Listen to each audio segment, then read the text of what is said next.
Hello everyone. Got a new video for ya here, sort of. I recorded this for the podcast, but after listening to the whole thing, I thought you guys might dig it also. So I'm just gonna put it here for you to listen to, and without any further ado, enjoy and cue the intro. We are determined that the vicious German cycle of war, phony peace, shall once and for all time come to an end. This is London Court. Here is a news flash. The German radio has just announced that Hitler is dead. Early this morning, the Soviet troops launched the general attack on Hungary. Those who foolishly sought power by riding the back of the tiger ended up inside. Tonight I'm not worried about anything. I'm not fearing any man. None eyes have seen the... Say that we are mired in stalemate seems the only realistic, if unsatisfactory, conclusion. Over 1 million people here celebrating a day that they never thought would come. A day in which Germany became one country again. Launched the opening salvo of Operation Iraqi Freedom. If the iron dice must roll, may God help us. What is up, my lovelies? It's Dan Arrows here, bringing you another episode of the Iron Dice. Admittedly a bit of a gap filler, as I'm working on the next Fight for the Republic. We're getting close to the end of that series, so I need to take some extra time to tie up the loose ends. Anyway, one thing that often comes up in the context of that show is listeners drawing the parallel between interwar Germany and the contemporary United States. Also, if you follow a lot of US political analysis, it's inescapable. And yeah, plenty of people called George W. Bush a Nazi and compared him to Hitler, whatever. But that was very much on the fringe of political commentary, and historians didn't validate that. Now, it's much different. But I don't want to redo the whole is Trump a fascist, pedantic back and forth here. I think that has been regurgitated enough. But I want to talk about the US and Weimar Germany more broadly. What is kind of fascinating about that comparison is that there is a little bit in it for everyone, it seems. Resistance liberals who spend 18 hours a day on Twitter get to LARP as the White Rose or whatever, without experiencing any sort of real danger or stakes to their political stance. People to the left of them get to showcase their moral superiority whenever some centrist Democrat is friendly with Lindsey Graham or whoever, pointing out that this is just like in Weimar, liberals aligning with fascists again. Equally annoying, if you ask me. And even the far right gets in on the action sometimes. 2 months ago, Tucker Carlson did a segment about a fight breaking out at a Pride event between attendees and some idiot protesters. And he began that segment by saying, just another weekend in Weimar. What Tucker means with that exactly, who knows? Could be because political fights are kind of associated with that period, or given it's Tucker Carlson, stepping in the footsteps of the German far right in decrying public degeneracy, whatever. I think it's fair to say that the idea of a democracy in decline, as was the Weimar Republic, greatly resonates in the United States right now, as everyone is looking for a way out of the current crisis. Unfortunately, a lot of these comparisons revolve around Trump being the American Hitler, which misses the forest for the trees, in my opinion. When the Nazis took over and turned the country into a fascist dictatorship, German democracy had been functionally dead for years. Elections were held, but the results of those elections did not have the potential to make the way for significant changes. After April 1930, the German parliament was in a state of permanent gridlock, paralyzed by the fact that no majority could form, and with no majority, the parliament can't enact laws. And when people see that their country is circling the drain with no means of democratically moving the levers of power, it erodes respect for these institutions and democratic norms more broadly. Now, that might sound a bit familiar to you. And this is just really one aspect of Weimar Germany's institutions failing to provide democratic stability. The most topical example, if we're sticking with the comparison of Weimar Germany to the United States, is the courts. In the wake of Roe v. Wade, belief in the Supreme Court as an impartial, non-partisan institution has bottomed out, hitting its lowest point on record, as even the last person who didn't get the memo in 2000, after Bush v. Gore, realizes what the Supreme Court actually is. We talked a little bit about this in the Fight for the Republic series, but the existence of openly right-wing courts was something that constantly dragged down German democracy in the 20s and arguably dealt it its lethal blow. So let's talk about that first. Contrary to the current situation in the United States, the German judiciary didn't have to be captured by the right wing in a decades-long project. It pretty much was right-wing from the get-go. Quick look at the timeline here. Germany unifies in 1871 as a monarchy, and judges and state officials more broadly undergo a so-called patriotic education, connecting their function as a judge not to the law or higher ideals, but the Kaiser and the monarchy more broadly. Fast forward to 1918, Germany isn't doing so well in the World War anymore, unfortunately, and when the word gets round about this, sailors in the northern port cities tell their superiors to get lost. They put up the red flag over the German navy, and from there the revolution spreads from city to city, toppling the monarchy like a row of dominoes. The Kaiser flees into exile, and a new government is put in place, now tasked with creating a democratic republic. So far, so good. Now put yourself in those guys' shoes. You are facing this gigantic task of creating a democracy from whole cloth, transitioning the economy back from its worst state, and negotiating an exit from the war. All while not being overthrown by a right-wing counter-revolution. The thing about the German Revolution in 1918 was it all happened very, very fast. From the sailors refusing to take orders to the Republic being declared in Berlin, it's not even 2 weeks. So there was no time for a broader social change affecting every layer of society. Now, if you are the German government, the new German government, what do you do with these right-wing judges and state officials that keep things running? Basically, you only have two options. First option, make a clean sweep and kick them all out.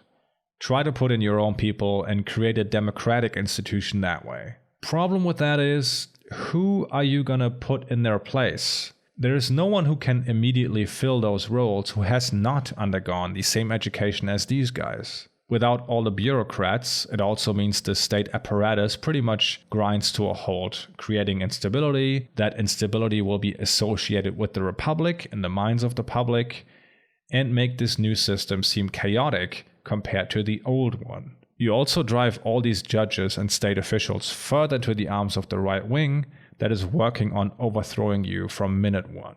So just kicking everyone out kind of seemed like slitting your own throat to the government at the time.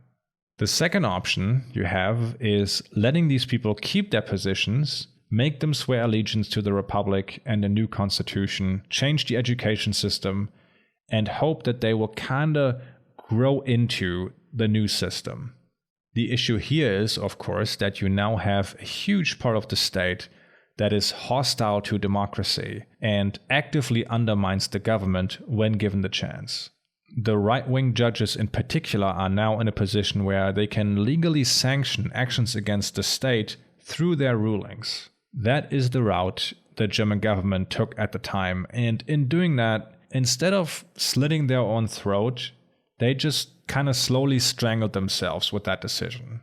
A lot of these judges completely rejected the idea that any law that was not ordained by the monarch but coming out of the democratic consensus in parliament to be, quote, party, class, and bastard law, a law of lies. This quote is from the chairman of the German Judges Confederation. And that really should be no surprise because until the revolution, it was the judges' explicit job description to persecute and punish those now holding a majority in parliament.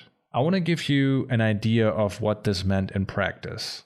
There was a statistician in the early 20s who went through a number of court cases and cataloged them according to political affiliation and sentence given. According to this statistician, 22 political murders done by left-wing perpetrators between 1919 and 1922 led to 38 convictions, including 10 executions and prison sentences averaging 15 years apiece. In the same time frame, 354 murders committed by the right wing led to 24 convictions, 0 executions, and average prison sentences of 4 months.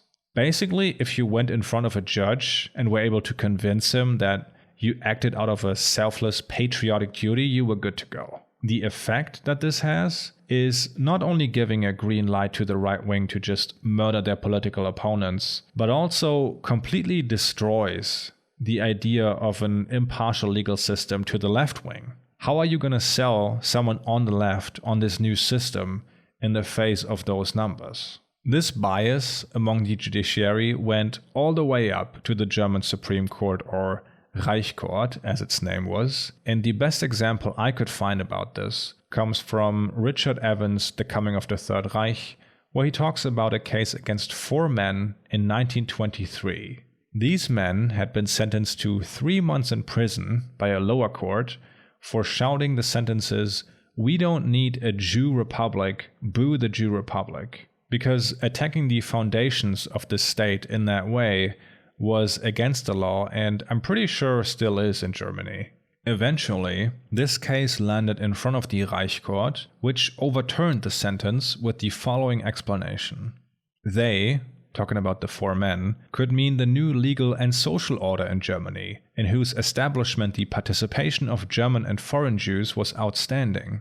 They could also mean the excessive power and the excessive influence that a number of Jews, that is small in relation to the total population, exercises in reality in the view of large sections of the people. It has not even been explicitly established that the accused shouted abuse at the constitutionally anchored form of the State of the Reich, only that they shouted abuse at the present form of State of the Reich. The possibility of a legal error is thereby not excluded.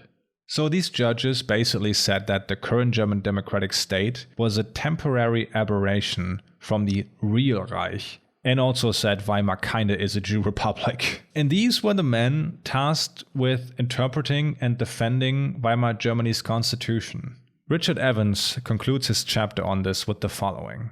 The right-wing and anti-Republican bias of the judiciary was shared by state prosecutors as well, in considering what charges to bring against right-wing offenders, in dealing with pleas and examining witnesses, even in framing their opening and closing speeches. Prosecutors routinely treated nationalist beliefs and intentions as mitigating factors. In these various ways, judges and prosecutors, police, prison governors and wardens, legal administrators and law enforcement agents of all kinds undermined the legitimacy of the Republic through their bias in favor of its enemies. Even if they did not deliberately set out to sabotage the new democracy, even if they accepted it for the time being as an unavoidable necessity, the effect of their conduct was to spread the assumption that in some way it did not represent the true essence of the German Reich. Few of them seem to have been convinced Democrats or committed to trying to make the Republic work. Where the law and its administrators were against it,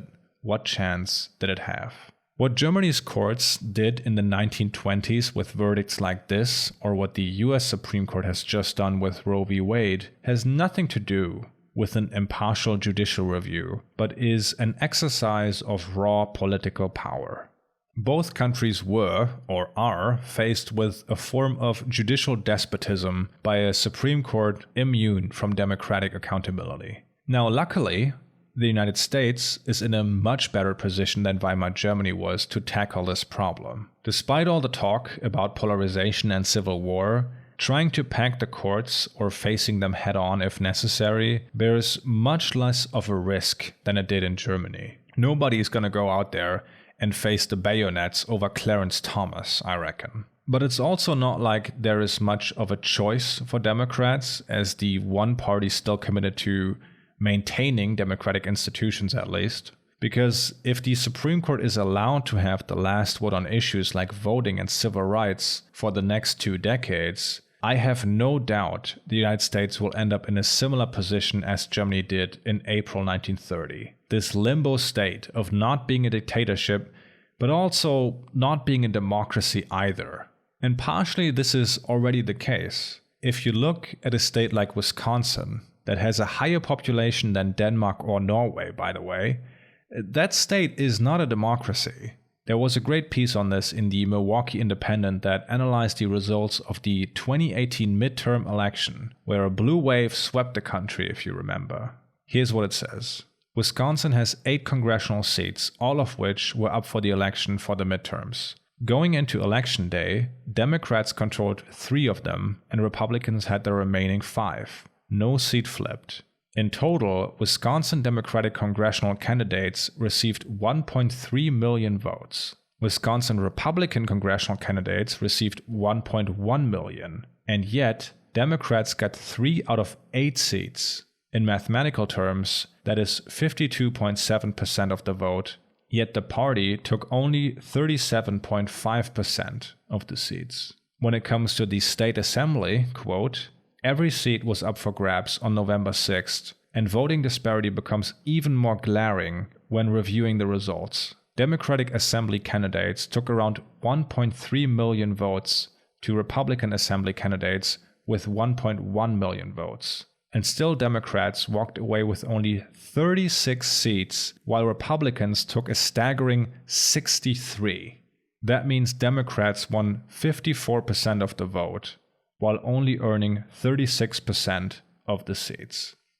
Now, the election in itself might be democratic in the sense that voters are not intimidated by goon squads or whatever, but through gerrymandering, the results turn out undemocratic. And the US Supreme Court is very much in favor of Republicans doing this.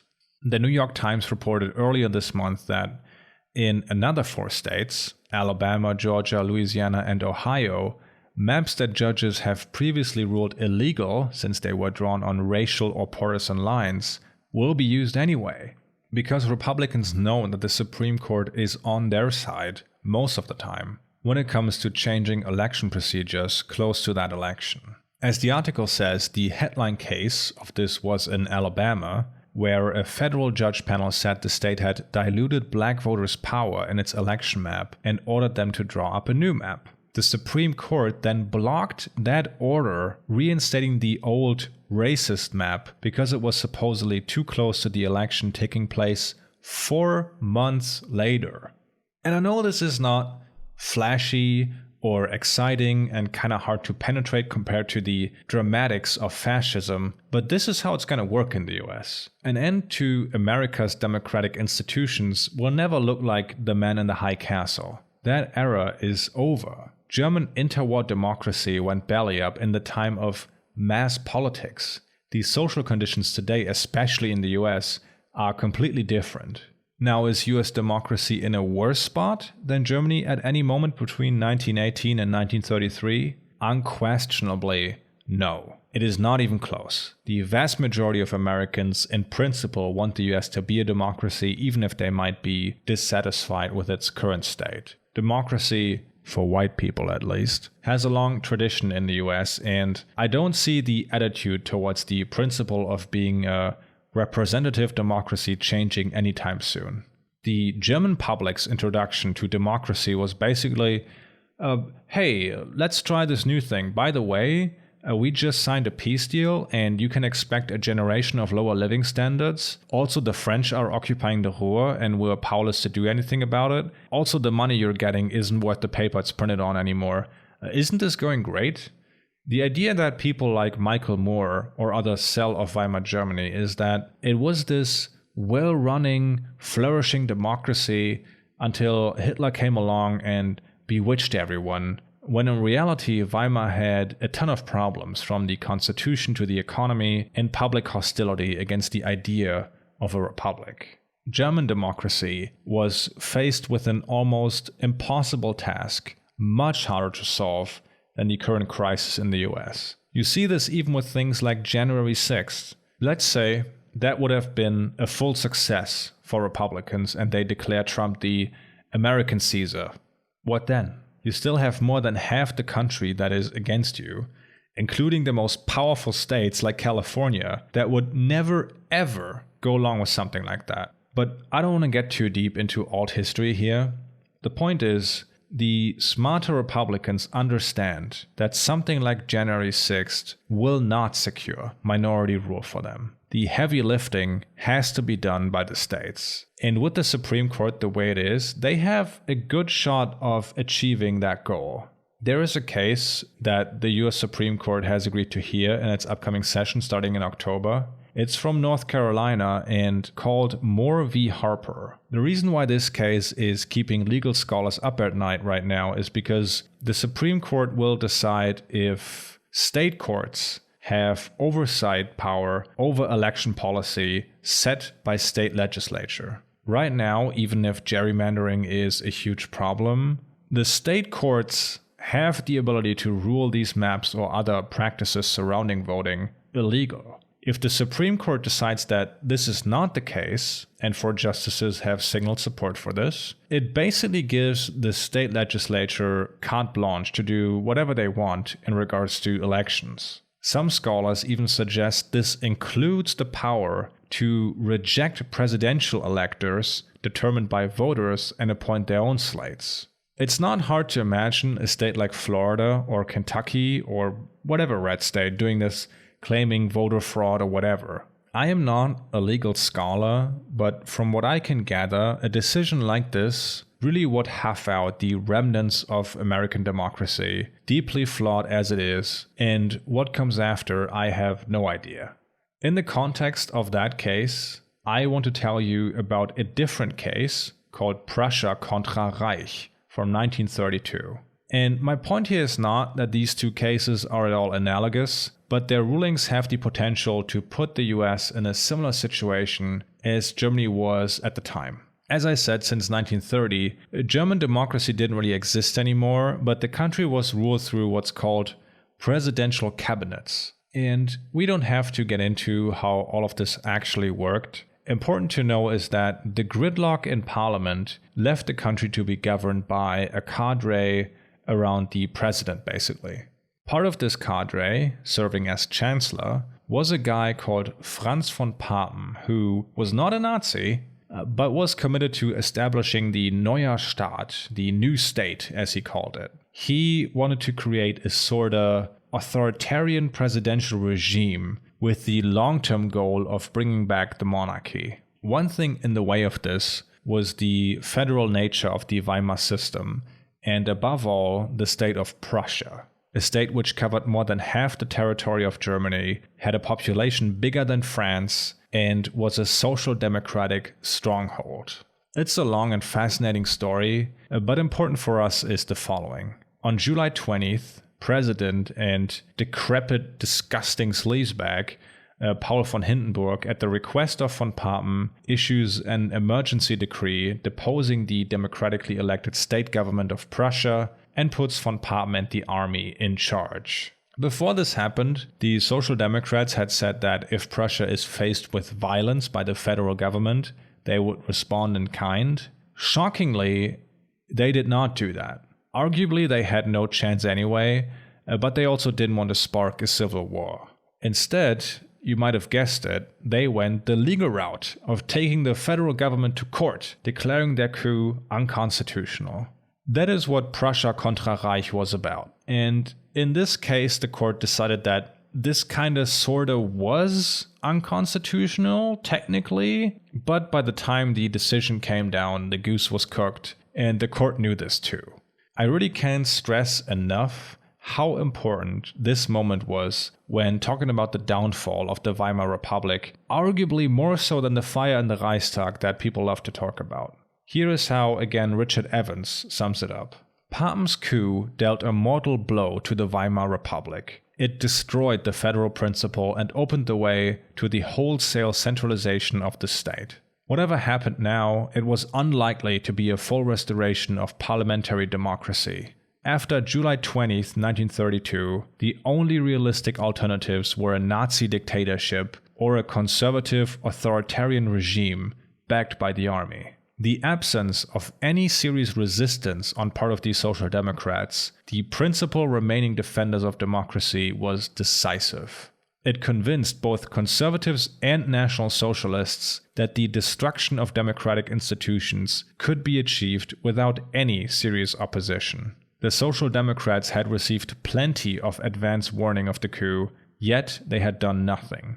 The Nazis were jubilant. "You only have to bare your teeth at the Reds and they knuckle under," wrote the Nazi propaganda chief Joseph Goebbels in his diary for July 20th. The Social Democrats and trade unions, he observed with satisfaction, aren't lifting a finger. The Reds, he noted not long after, have missed their big chance.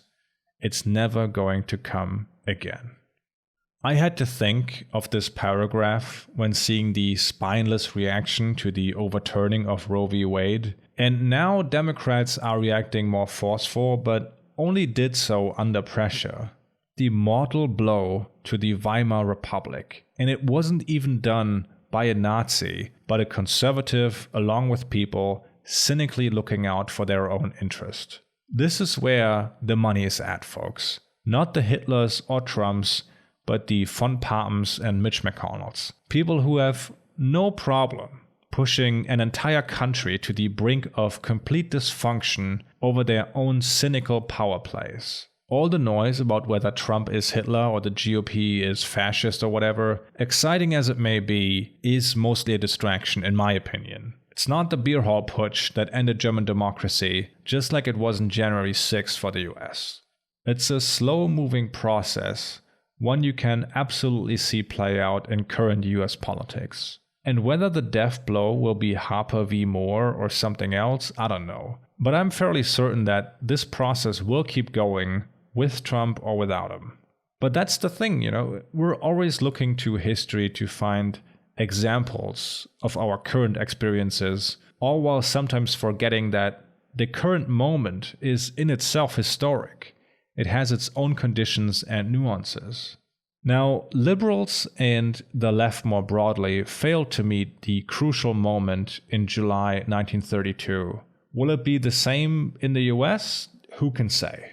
But the fight over the judiciary is certainly at the forefront of it.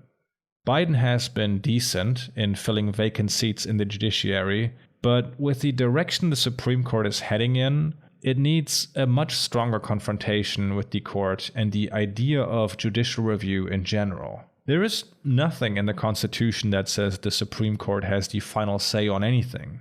My man Ryan Cooper has written a great piece about this in the American Prospect that I will link in the description for you. On the bright side, this is not without precedent. Abraham Lincoln called the Supreme Court the citadel of slavery and was vocal about how the will of the people should have the final say about the big issues of the day, not the Supreme Court. Same during FDR's presidency that saw the end of the Lochner era, during which the court struck down minimum wage and child labor laws because they interfered with the free market. It is far from impossible to solve this crisis. And let's not forget, conservatives having to fight for decades to utilize the Supreme Court in this way is a sign of weakness, not a sign of strength. They rely on institutions like the Supreme Court or discriminatory electoral maps because their stated goals are so unpopular. We'll see if that makes a difference. Alright, I'd say we end it here for today. Thank you for listening all the way through. And yeah, if you've thought, hey, I really like this stuff about connecting contemporary politics with history, head over to patreon.com/Dan Arrows to unlock the bonus feed. Lots of stuff exclusively for patrons there. We did a show on January 6th where I somehow end up talking about the coup against the Serbian king in 1903. Not sure how that happened. One about France and how its recent history affects its political landscape. Next month I want to do one on Italy, as they are on their way to get a legit post-fascist prime minister down there. That's going to be fun. Check it out if you like. Other than that, take care, stay safe, and have a good one.